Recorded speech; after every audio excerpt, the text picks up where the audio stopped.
Are humans born bad? Did we inherit a sinful nature from the moment of conception? And what is original sin, and how important is it to settle this question for those who are deconstructing?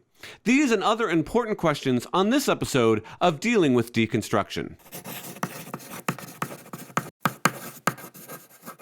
Hello, doubters. Today, we tackle questions about original sin that were raised in our Dealing with Deconstruction Facebook group and answered by theologian, apologist, and friend Kurt Jaros. You will find the link to that Facebook group in the description of this video. It is a great place where those who are deconstructing can find friendship, ask questions, and relieve the loneliness that often comes with this process. We would love to have you in that group. Now, let me tell you a little bit more about our guest today.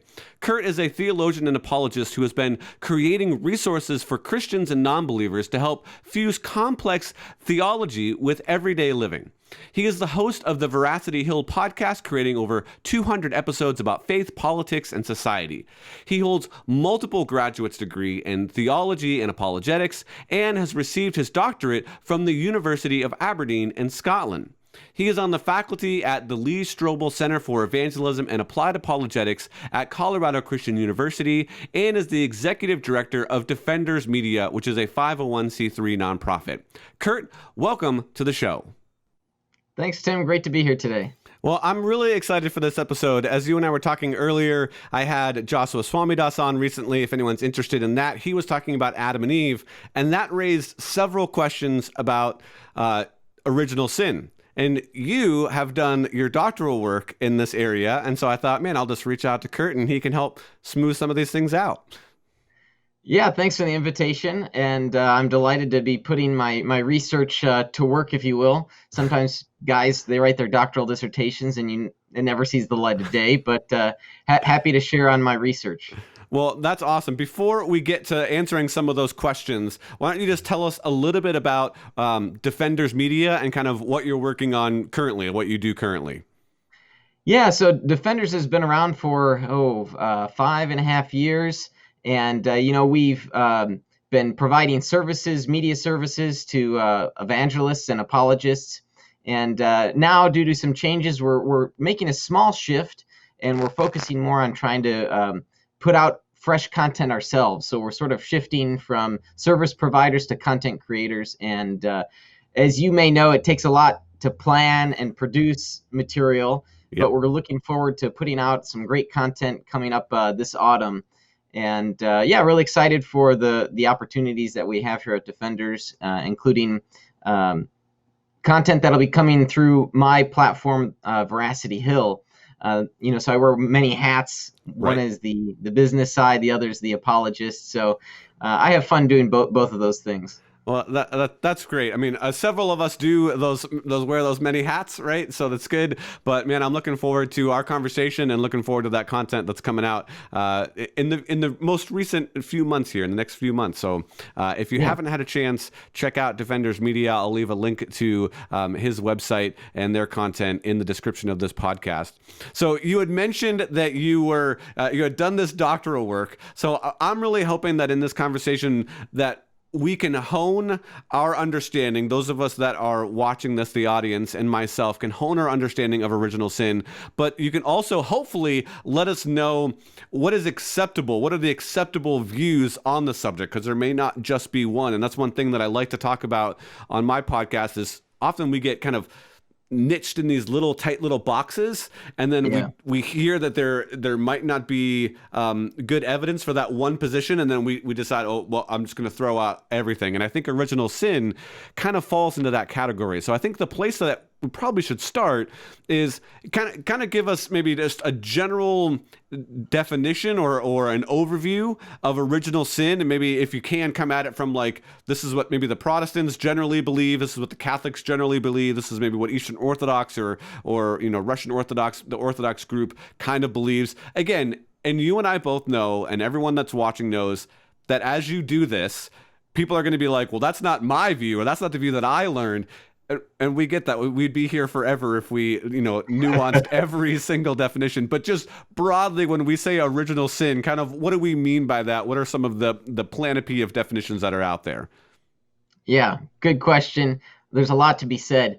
First, let me say this: for my doctoral research, I was in particular, since you got to go really narrow with your doctoral You do. research, I was looking at the doctrine of original sin in the so-called semi-Pelagians. So these are monks from 5th century southern France. So that's sort of where the narrowness came in. Yeah. But one of the reasons why I really wanted to investigate these guys is because they were the first respondents to Augustine's doctrine of grace and free will that weren't heretics, right? So Yeah. Pelagius and the Pelagian controversy. But these guys had slightly different objections. And so I was interested to explore their thought. Hmm. So looking at original sin, there's an important distinction that should first be stated. There are two senses in which that phrase could be understood. Right. One is when we think of the original sin, what happened when Adam and Eve sinned in the garden. Mm-hmm. This refers to, the very first chronological sin. More times than not, people are curious about the doctrine of original sin. What are the effects of the fall? Right. And sometimes questions will be about that very first sin. And you see in the writings of Augustine or Augustine, Yep. take your pick, you see him sort of dealing with that question. Why did Adam and Eve sin? What were their reasons? So he'll be thinking about the original sin. But oftentimes in our theological debates, we're looking at the effects of original sin. Right. So there are, I would say, two broad views. Okay. As you said, sometimes we can be very particular, and it has to be this way. And granted, I've got a view where I fall on, but I like to think of it as spectrums. And sometimes the spectrums don't even play fair by their own rules. Right. But you might sense that on one side of the spectrum, you have a very severe, hardcore view of the fall. And on the other spectrum, you have this idea that the fall did not impact humanity much at all. Hmm. And that would be something like a Pelagian view. Now, there's even debate among scholars as to whether Pelagius himself held that. There is evidence that he retracted his beliefs, but it's certainly undeniable that some of his followers continued to embrace it. So Celestius was one of his disciples, or Julian was a strong defender of Pelagian ideas. Hmm. So, yeah, and you get stuff in between. You get stuff anywhere in between, and there's a spectrum, and it's there. More on the hardcore side, you might find Reformed or Calvinist views of the fall. Okay. And it can get a bit more milder. Classical Arminianism, Roman Catholicism, Eastern Orthodox. We can look at, I study the Church Fathers, and so it's inappropriate to call them Eastern Orthodox because the Great Schism occurred in 1050 AD. So this Right. is before the Great Schism. Right. So you might call them the Greek Fathers. So when Yeah. you read their writings, they describe the fall in a milder sense. They still think it was drastic and that it was awful. It separated humanity from God, and that there are effects of the fall, that we're mortal, we're corrupted, we have a propensity to sin, etc. But they don't go so far as you might say the later Augustine, or today many Reformed do, Calvinists, when they describe the inheritance of the very guilt of Adam. Or when they describe the sense that humans are unable to do anything toward your own salvation. Yeah, So like that's a the total doctrine depravity kind of view. Yeah. Yeah, but even then, that's so there's a sub doctrine in total depravity that you might call total inability. Right. Yeah. So I believe in the sense of inability, that humans are unable to save themselves. We require a savior. Right. But there's another sense in which inability is the not able to do anything objectively for your own salvation. And so that's a much starker sense of inability. And so, yeah, it can get kind of muddy in the doctrine of original sin here. But, I was interested to see how the Church Fathers held to these views, and then ultimately what I call the Gallic monks, those 5th century monks.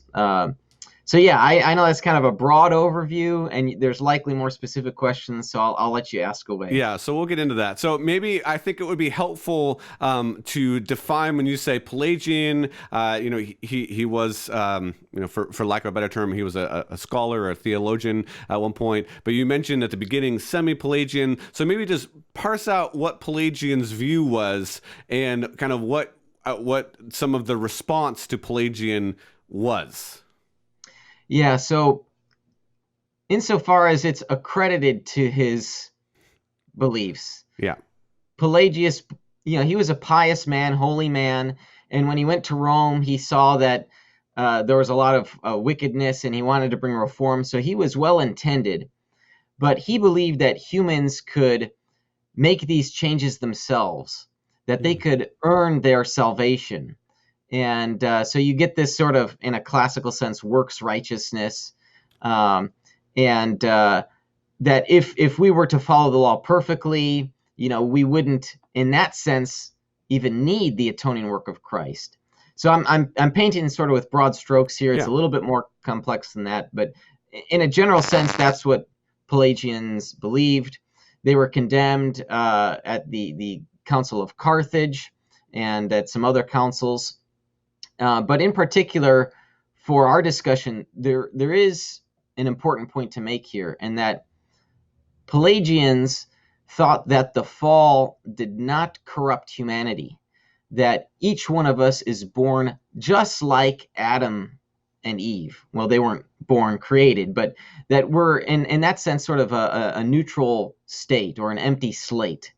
Okay. And so that's an important distinction, because the rest of Christendom has not believed that. Studying the church fathers, there is a sense in which all of humanity is fallen and corrupted and cannot earn our salvation. So that's sort of why Pelagius is at the one end, and that's an end that the Christian church has deemed unacceptable, Right. to hold. But where is that acceptability line in the spectrum? That's a question that I think continues to have in terms of the debate today. And sometimes some people on one end of the spectrum will accuse others who truly are in the middle on that spectrum as being Pelagian, and that really is an unfair claim. So just to give a quick example, this term semi-Pelagian to describe these 5th century monks, that was a term, the term semi-Pelagian, which occurs 1,000 years after the monks lived.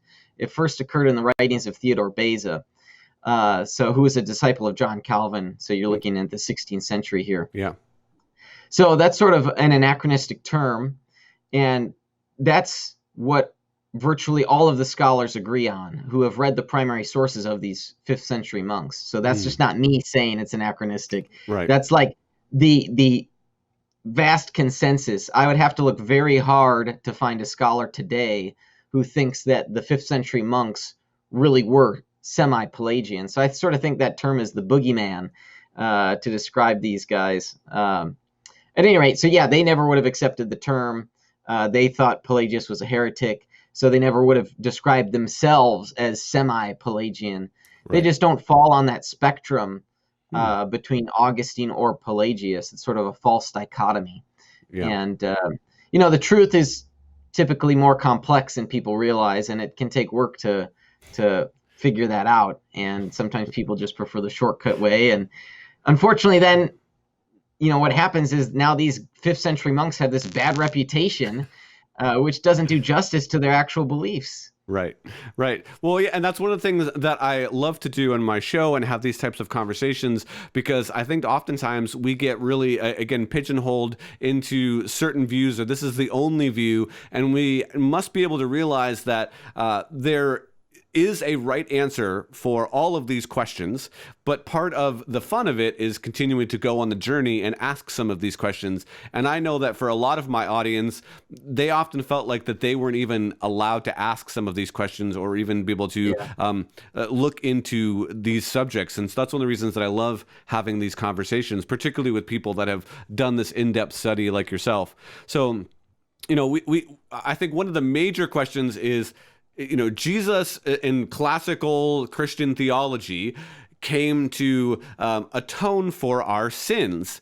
And so where that whole thing starts, as you mentioned earlier, is kind of a really big question that we need to kind of parse out. So if there was no Adam and Eve, if there was no kind of first sin, like you were talking about, no original first sin, then what did Jesus really save us from? So I think where we probably should start is maybe just with us in general, and we'll kind of get to Adam here in just a second. We'll kind of maybe go backwards or work from us and go backwards. But how do we obtain sin? Right? Is it something that we're born with? Is it something that's genetic? Is it something that is part of our immaterial soul in that sense? Like, what mechanism is it passed from person to person, or from, parent to child? From your understanding, how is that passed on? What is it, right? That's the big question that a lot of people have.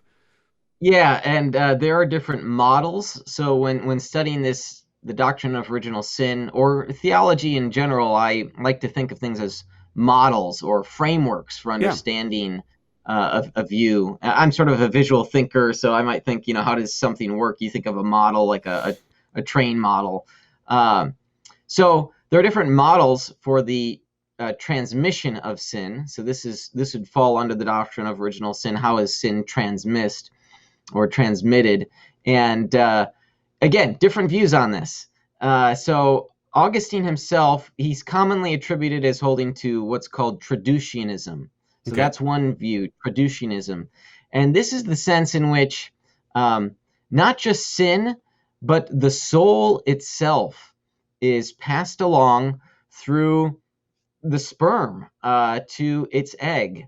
And now Augustine's own views are a little bit more complicated than that, and he's frequently accused of traducianism by non-Calvinists.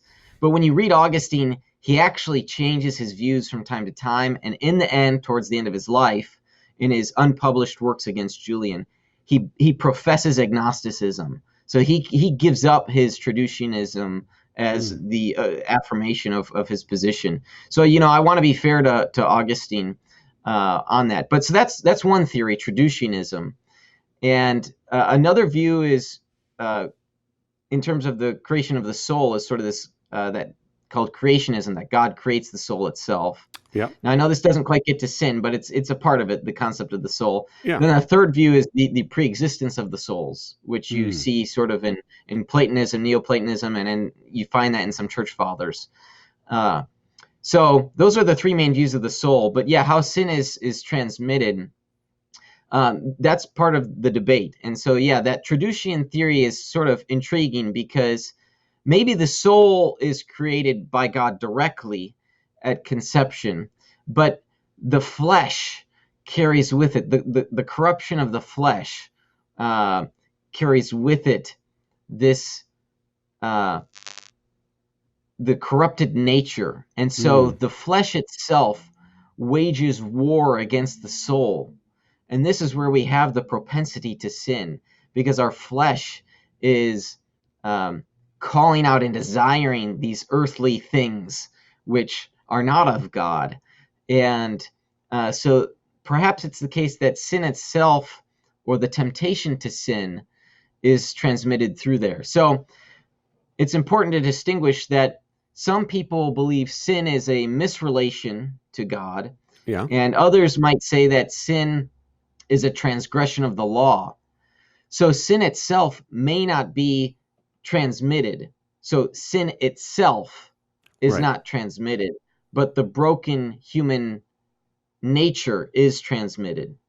So in your question itself, yeah, there's sort of two views, that sin is transmitted or sin is not transmitted, but the effects of sin are transmitted and therefore propagated through the generations.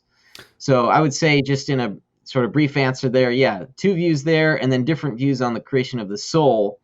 And, it can get really interesting when you're thinking about these different models and how they might line up. And I say that because one of the authors that I studied, his name was Faustus of Ries. Okay. He was not an Augustinian. He disagreed with Augustine on grace and free will, but he appears to agree with him on the transmission of sin. So that's what's intriguing, because you might find yourself disagreeing on certain distinctions and points and agreeing with others. Well, yeah, and I think some of this comes from, or is at least, again, part of it, but part of the argument is, in Romans 5:19, we have Paul writing, "For as by one man's disobedience the many were made sinners, so by the one man's obedience the many were made righteous." And so it's kind of in that, like, okay, how were we made sinners, as Paul is saying there, or, Adam fell, or Adam, had this sin, this created this misrelationship. Now, how do we inherit that? So, as you just went on and kind of talked a little bit about that, I think that's one of the genesis of this viewpoint that you're talking about, and why it's so important for us to discuss. Yeah, so Paul tells us that sin entered the world, and he tells us that many were made sinners, but Paul doesn't exactly go into the how. Right. And, you mentioned Romans 5 here. There's a verse in Romans 5, specifically verse 12, that has led to a lot of this theological disagreement, because Augustine, he used a mistranslation of the text. And that mistranslation actually existed in the Western Latin world for centuries until Erasmus discovered it. Now, the Greek reading world, they were using the Greek text of the New Testament for centuries, for millennia. Yep. They didn't have this mistranslation. Mm-hmm. And so that's why it's intriguing that their view of original sin is slightly different. And the Greek word is epho, and in the Greek, it says the difference is in whom versus because of. Okay. And so that sort of prepositional difference has led to stark theological disagreement. Wow. Yeah, it's interesting that just this Greek preposition and a mistranslation of it can lead to so much other theological work and writing on the doctrine of original sin. Well, and I think that point right there, just to continue to encourage, everyone that's watching, that we need to keep doing this research, and we need to keep looking into some of these things, because often what I'm finding is that there are really great arguments that have been had for centuries and a long time that we're just not necessarily privy to. We just haven't availed of ourselves of all of this research, and we need to keep continuing to do that. So I want to come back specifically on where you land on some of this stuff, because one of the big questions that people have is, when I was born, when I was conceived, when I came out of the womb, was I already, predisposed to sin? And what does that mean? Was it more the environment around me, like we've talked about? Was it something that's innate in me? And again, you've talked about some of these different options. I want you to get ready to tell us your exact view. But before we do that, we need to go back then, I think, one step further to Adam, in a sense, to kind of smooth out maybe some of these rough edges. Again, you can kind of give us the different viewpoints when it comes to the fall. So we know that there's several different options, I guess, when it comes to, I would say they're viable options. When it comes to creation and the human origins, we have the young earth creationist view, which the universe is created 6,000 to 10,000 years ago. Everything was young, everything was new at that point, and Adam and Eve were the only human beings, the only human persons on earth. They ate the apple, and then that created sin, and that had a ripple effect throughout all of creation, that something, then became broken. So it was very good, no sin, no death at all, no physical death. Then fracture happened because of the sin. You also have other viewpoints like old earth creationism, where you still have kind of a de novo, out of the dust, out of nothing viewpoint, but there's long periods of time, in between that, and maybe, sin was built in, so the creation had some parts to it, but God, because of his, foreknowing, knew that Adam and Eve would fall. And so some of that stuff had been happening for a long time. Again, I'm really brushing broad strokes over some of these just to kind of give an overview. But then you have things like the intelligent design, where God is, kind of in the design of the universe, and he's kind of making microscopic adjustments perhaps throughout the whole entire thing to bring about his end. You also have the theistic evolution viewpoint, which is, it really lines up directly with evolutionary science, and maybe it was all front loaded, so God's plan and design was all front loaded, and so in that sense we have a different view of the fall, we have a different view of what sin is.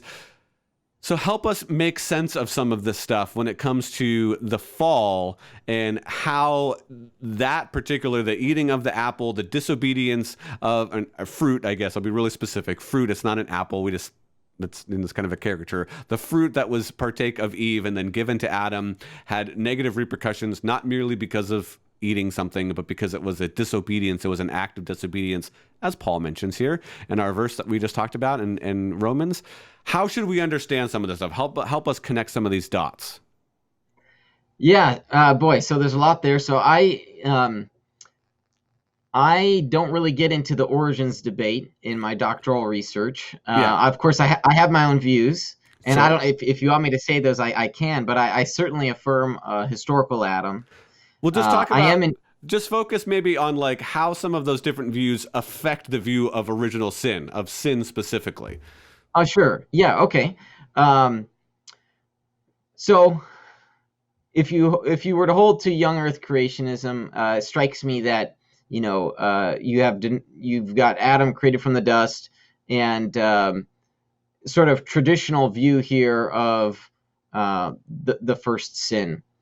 And I think that's because young Earth creationists would interpret the text a certain way to view the text as sort of historical narrative. Mm-hmm. Now, if you hold the text differently, so let's say you're a theistic evolutionist, Mm-hmm. and the text itself, it's not historical narrative. It's maybe ancient Hebrew poetry. That view is available to, say, intelligent design proponents or others, and but all of a sudden, it maybe creates a little quandary here that, well, if the text is not historical narrative, where does it become historical narrative? Right. When? At what point in the text? And so there's concern then that Adam and Eve are no longer historical. And even some views of theistic evolution, presumably a majority of the views, although it's not logically incompatible, hold that historical Adam exists at a different time than historical Eve. And so, you don't really have it matched up the way that the narrative, the Genesis narrative tells us. Right. So that creates some problems there. But you might then still think that the ancient Hebrew poetry is theologically true, that Adam is every man and Eve is every woman. Now, this is not a novel idea. In fact, when I was studying the Greek fathers, you do have some fathers that hold to this archetypal view. Okay. And so I found that really intriguing, that there's nothing new under the sun. So even some of these views that we're debating today were views, there were a variety of views in the church fathers. Right. So I did find that intriguing, and it sort of opens more doors than you might think to beliefs you may have.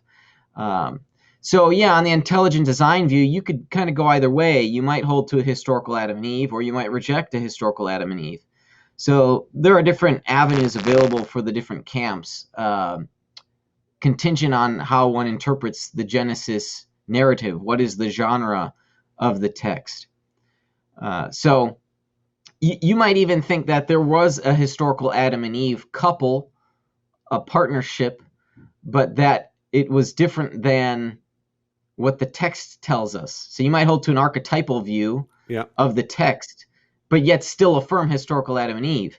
So again, there are different logical possibilities. You might even say plausibilities here, for how one's view of origins informs one view of the historical Adam and Eve, and thus how sin enters the world. And to flesh this out further, and I don't know if Josh did on your previous episode, but if Adam and Eve are or some other view like Fuzrana or someone else, if Adam and Eve are sort of existing and pulled into the garden, right? Then there are these new rules that they have to abide by, so they don't abide by those rules, and boom, they're kicked out. So that's one plausibility. With Irenaeus, the church father, he's considered a Greek father, even though he lived in the West, but he wrote in Greek. His view of the fall was that Adam and Eve were innocent in a sense. They were infantile, immature, naive.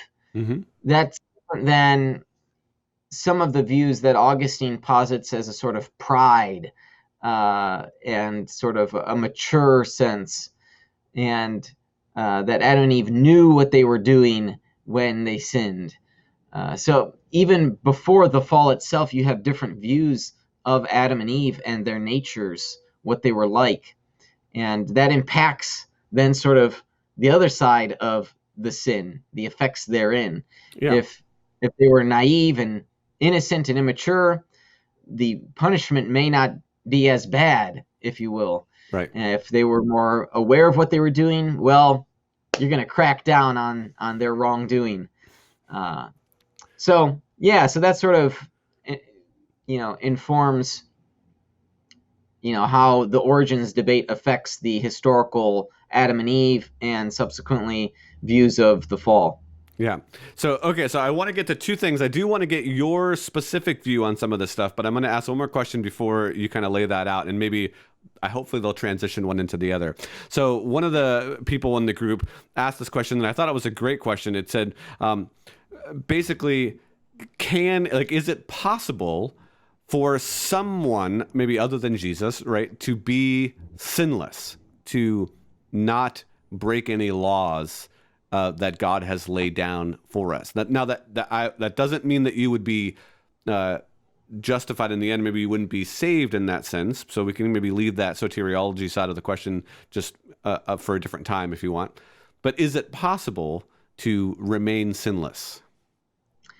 So, Tim, let me clarify. Are you looking for just different views out there, or are you asking for my own? We'll start with just kind of the different views, and then maybe you can morph into, how you hold some of these things together. Sure.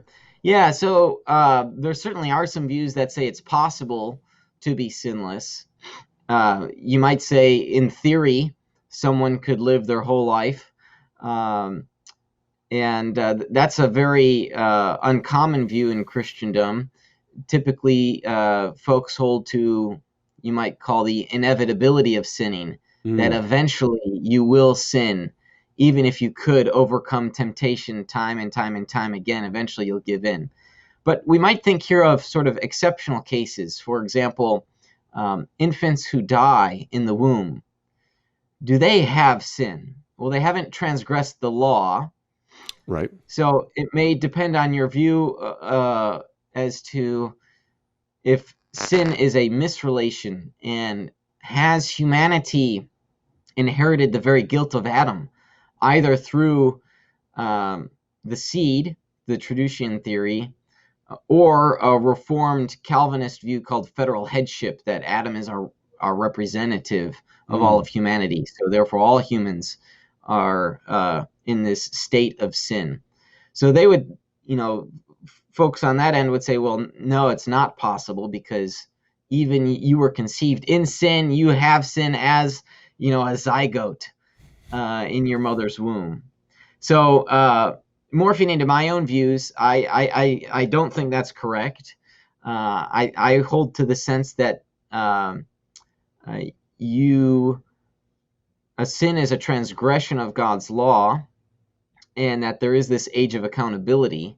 Okay. So I think that means for infants who die in the womb, they are sinless, but that doesn't mean they earn salvation, because they still have a corrupted, a broken body, a broken nature, and that requires fixing, for which the atoning work of Christ has such great power. And not to get into views of the atonement, but I go beyond the propitiation theory and hold to the priority of the Christus Victor model. So okay. I don't think they're logically contradictory. So you can hold both, but you might emphasize one more than the other. So I think Christ's work on the cross does wonders for humanity, and it restores humanity, it restores nature. At any rate, so yeah, my own view is that um, there are persons who have not sinned and yet have died. Um, Going beyond infants, you might look at the book of Job. That Job was a righteous man. Yep. If you think Job was a historical figure, which some people don't, Right. Job was a righteous man. He didn't sin. He wasn't guilty. Now, eventually, he does sin because he believes he requires an answer of God. He calls God unjust for the suffering that has been brought about in his life, Right. and he sinned in so doing. So it's interesting that Job's theology led to him sinning, and but eventually he does repent. So yeah, could there be a moment in which you're not sinning? Yeah, I think so, but that doesn't mean you've earned your salvation somehow, and that's frequently the jump that some people who object to that view want to make. Yeah, no, I think that's a good point. And again, this is something that I love to just discuss and talk about. I think one of the things when particularly that type of question comes up is I'll kind of not necessarily punt, but I'll defer to Ephesians, 2, where it talks about, really salvation is in God's court no matter what. And that's something that I hold to. Again, I'm a Molinist. I've been clear about my Molinism, and past videos. So I feel comfortable saying that. But in one sense, whether it is the infant and they are sinless, I would agree with you in the sense that yet there is still this fallenness to them, particularly in our world and our reality. But the salvation side of things is up to God, whether you're, 45, 105, or whether you're, newly conceived in that sense. So I would say, I don't know, but I think it's up to God. So what would your reaction to something like that be? Yeah, so salvation is a gift, and therefore it's nothing we've deserved. And without the work of Christ, there is no salvation, plain and simple. Right. And so there's nothing that can be earned. We can't do enough works to merit eternal life. And so that's the sense of inability, which I would agree with. But I'm more skeptical towards and this shouldn't be a surprise to some people who have followed some of the things I've written and spoken on, but I don't agree with the Calvinist sense of inability, the sense in which you're unable to do anything towards your own salvation. So, and this was part of the debates of the church fathers, that specifically the origin of faith. Where does faith come from? Is faith a gift itself from God that is planted in people, or is it something that springs forth from the person? Now, some people think if faith is the gift which faith springs forth from the person, then it's earned somehow. But that's not a fair assessment of the model here, because right. Again, salvation is still a gift which has to be accepted. So sort of the debate over the initium fide, to use the Latin term, is something that was intriguing to me as well when I was studying the church fathers. So, and again, you get different views on this in the church fathers themselves. Yeah. So one last question, and this is the question I think I just noticed it on my notes here. I think this is a really important question because it kind of goes to some of our sensibilities, and we've been touching around it for several minutes on some of these questions.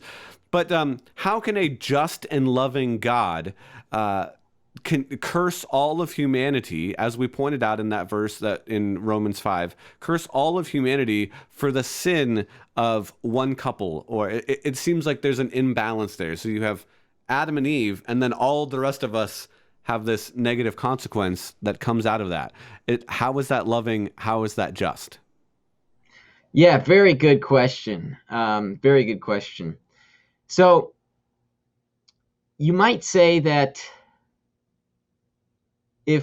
so again, this is sort of be my own views here. Yeah, there are different views on this, but my own view is, so I don't think we inherit the very guilt of Adam. Okay. So we're not guilty of Adam's sin, but we inherit the consequences of that sin.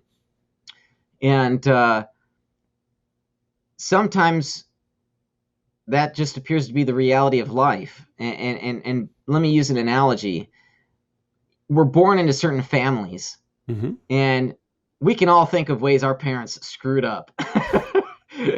you know, Yes. ways we would do it better. And so as parents, we try to do it better. But you know what? In 20 to 30 years, our kid's going to say, man, here's where my parents screwed up and I'm going to try and do it better. And sometimes these are small things, and sometimes these things can be corrected. Other times, the ways our parents raised us are so ingrained in our humanity that we can't overcome them. Mm. And this is what the scripture talks about when it says that the sins of the father will visit many generations. Let me give a concrete example. Alcoholism. Alcoholism is, now we know, a genetic predisposition. I want to use that terminology carefully. It's a Yeah. genetic predisposition. There are some people who have that gene that, should they drink alcohol, they are far more likely to become addicted to alcohol. Mm. Mm-hmm.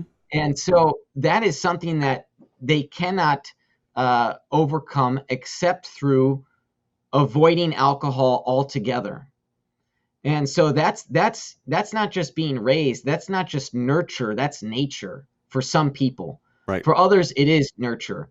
And that's where you have the consequences that could be overcome through generations. So let's suppose that your grandfather was just a huge alcoholic, right? This is hypothetically. I don't mean you, Tim. I just mean, one's grandfather was a huge alcoholic. I honestly have no idea. So, and so let's say then that your father struggled with it, and sometimes he would come home drunk, but there would be seasons in his life where he would improve upon it. And then let's just say you don't drink at all, and so it's taken generations to overcome that sin. So in this sense, you've inherited the consequences of the sins of your forefathers. So this seems to be a very concrete, demonstrable example of how sin can pass from generation to generation. So I don't think it's all that implausible to think that the corrupted human nature is passed on, yes, even genetically, from generation to generation, such that we have this propensity to sin. We all die, and other consequences of the fall. yeah. So is it loving and just for humanity to inherit the consequences? Well, I think that helps us realize just how severe the fall was for humanity and how far we have fallen from that previous state. So that does speak to the human condition. And was it loving and just? Well, I think it was, insofar as God wants to be in a loving relationship with his creation, with his created order. And so, in the same way that I'll let my child make decisions, those decisions will have consequences. And those consequences may not be arbitrary. Right. It's not like I'm just creating ad hoc punishments, but they very well may be a natural consequence of that decision. And those are consequences my kid will have to live with for the rest of their life, depending upon what the child does. If the child decides to run out in the street and get hit by a car, when I'm not there, or if I am there and I see something perhaps more milder, but I want the child to have that free choice to live with those consequences, that seems loving and just, contingent on the context. And I try to avoid stories and analogies because they can be weak or strong. And Right. sometimes I hear analogies and I think they're sort of weak examples of what describes the human condition. And I think there are stronger ones too. At any rate, I'm going off on a rabbit trail here, but I don't see how it would be implausible that God would be loving and just and yet allow the fall to occur. Yeah. No, I think you're right. And I think, again, one of the things that evangelicals, particularly white male evangelicals, get accused of is really just focusing on the individual sin. And I like how you brought up that there can be cultures of sin and cultures of, that are passed on just by proxy of living with, one another, that then propagate out throughout, out of the home. So whether that's a racism that happens, whether that's a view of another culture that is less than or unequal to your own, and then that leaves the home and is put into institutions or put into places of work or wherever, those are also results of that same thing. Yes, it's an individual action. The individualness of your viewpoint of other people is wrong, but then that can have environmental or cultural or context effects to that viewpoint, and then that can also be passed on. And so that's one of the things that I think, as we look at this whole subject, I think it's hard to escape that there are wrong things both in us. We do wrong things, we have wrong viewpoints in us, but then that also leaves us in the form of culture and other things that has detrimental effects as well. Yeah, so that's part of the discussion on original sin. So yeah, while we have been focusing on the individual, because frequently that is the subject, Yeah. but we also look at the scope of sin, how much it has affected human life, and not just our individual lives, but humanity altogether. That would be the scope. So yeah, that very well may include these governmental institutions, cultures, etc. And so we can see where certain cultures, religions themselves, go astray on their moral beliefs and how they treat others, ethical behavior. So sin does have that way of finding itself far broader than just the individual. No, that's great. Well, Kurt, thank you so much for your insight and all the hard work that you've done in answering the questions from our group. I really appreciate it. I just want to let everybody know that if you have a question that we didn't cover, you can go ahead and leave that in the comments. Maybe we'll have Kurt back on at some point and address some of those as well. But thank you so much for being here and answering the questions that we posed to you. Thanks, Tim. I appreciated it. Well, I hope you enjoyed that episode as much as I did. We touched on a lot of different topics in that episode, and we couldn't go as deep as we would like, but one of the things that I mentioned at the beginning that I want to just highlight again is keep researching, keep looking. There are so many different ways that we can answer some of these questions that are still remaining within the traditional viewpoint of Christianity, and I hope Kurt gave you just a way to look at some of those in a new way, so that you can put one more plank back in your deconstruction project and on your road to reconstruction. Thank you so much for joining us. We'll meet you next time on Dealing with Deconstruction.